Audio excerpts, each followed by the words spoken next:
75তম দিনের মতো আমরা এই অবস্থান কর্মসূচি করতেছি এবং শান্তিপূর্ণভাবে আমরা এই অবস্থান কর্মসূচি চালিয়ে যাব যতদিনে আমাদের এই 3 দফা দাবি মেনে নেওয়া হবে এবং সে বাংলার পুরোপুরি সংস্কার না হবে।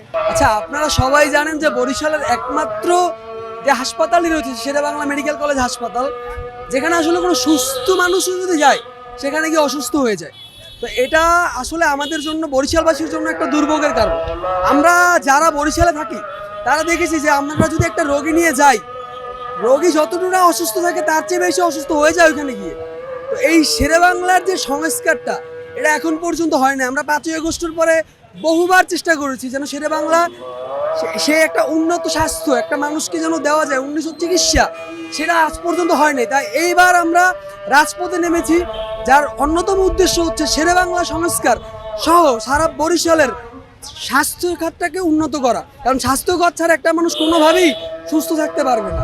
পূরণ না করতে পারি, কোনো মানুষই সামনে বাড়তে পারবে না। শুধু মানুষ কেন, কোনো জাতির সামনে অগ্রসর হতে পারবে না। এই জন্য আমরা চাচ্ছি সেবাচিবির যে সমস্যাগুলো, এই সমস্যাগুলো যেন অতি দ্রুত সম্ভব সমস্যার সমাধান হোক, এবং এই সমস্যার সমাধানের দাবি নিয়ে আমরা আজকে রাজপথে আছি। এবং যতক্ষণে স্বাস্থ্য মন্ত্রণালয়, স্বাস্থ্য অধিদপ্তর এই স্বাস্থ্যখাতকে সংস্কার না করছে, আমরা ততদিন রাজপথ ছাড়ছি না।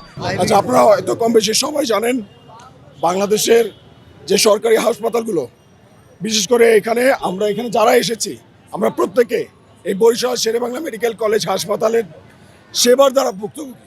আমরা সবাই সেবা নিতে গিয়ে ভোগান্তির শিকার হয়েছে এবং সবাই একসাথে হয়েছি যে অতি দ্রুত এই ভোগান্তির অবসান হওয়া দরকার।